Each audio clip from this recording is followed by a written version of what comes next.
चक्षुरा चक्षुरातम मंत्र में बहुत सुंदर बात कही गई।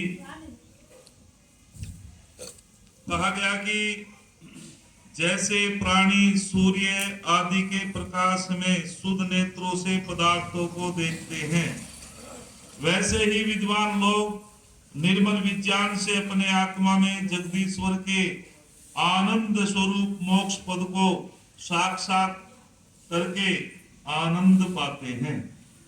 अर्थात जिस प्रकार से सूर्य के प्रकाश से हम बाह्य नेत्रों से समस्त पदार्थों को देख लेते हैं, जब ऋषि मुनि जो तत्वदर्शी होते हैं, देखो 4 प्रकार का ज्ञान, एक होता है शाब्दिक ज्ञान, एक होता है भ्रमात्मक ज्ञान, एक होता है संशयात्मक ज्ञान, एक होता है तत्व ज्ञान, यथार्थ ज्ञान, वास्तविक ज्ञान।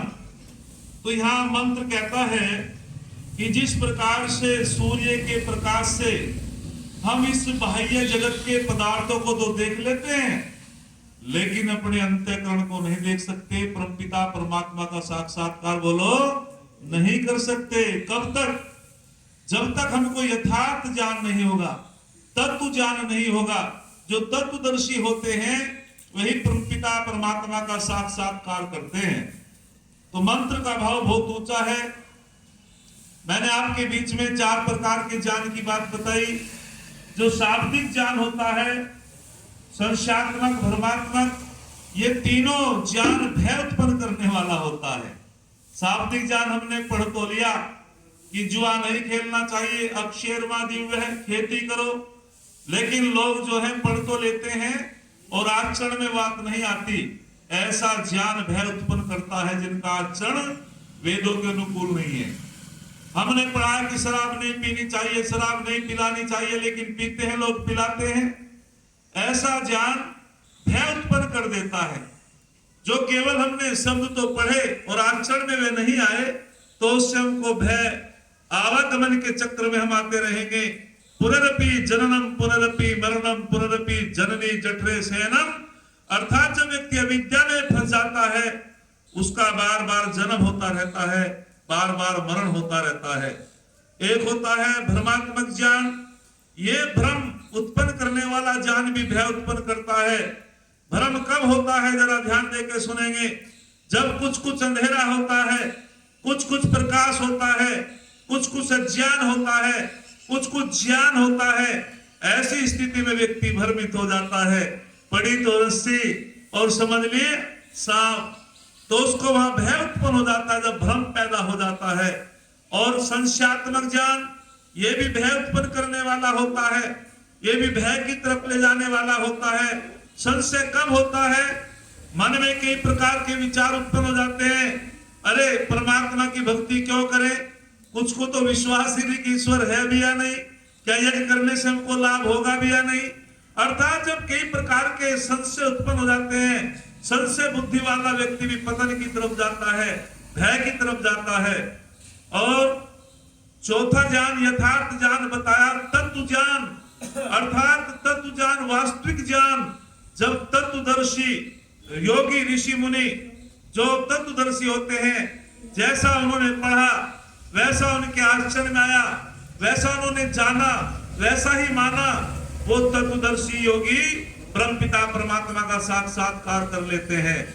लेकिन हम सभी को ये साधना का विषय है। जैसे हम साधना करते चले जाएंगे, जितनी जितनी जिसकी प्रबल साधना होती है, उतना उतना ही वो परमात्मा के नजदीक होता चला जाता है। और जो अविद्या में पड़ जाता है, वो परमात्मा से दूर हटता चला जाता है। अविद्या नेत्री सर्वे कलेशानाम।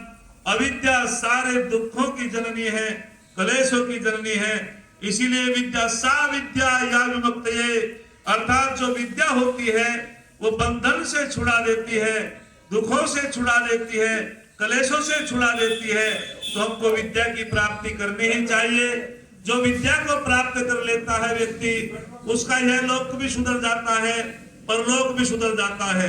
कहते हैं कि कामधेनु गुणा विद्या है काले फलदायिनी। पूर्वा से मातृ सदृशी विद्या गुप्त धन स्मृतम। बहुत सुंदर बात कही। आचार्य चाणक्य से पूछा गया कि हमने सुना है आचार्यवर कामधेनु नाम की कोई गाय होती है। सुना तो हमने भी है सागर भैया, सुना तो हमने भी है कामधेनु नाम की गाय होती है, लेकिन देखी मैंने भी नहीं।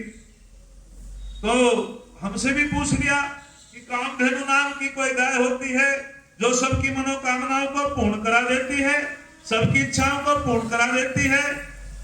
तो आचार्य चाणक्य इसका उत्तर देते हैं, हमसे भी पूछ लिया था एक बार और उन्होंने बहुत सुंदर उत्तर दिया।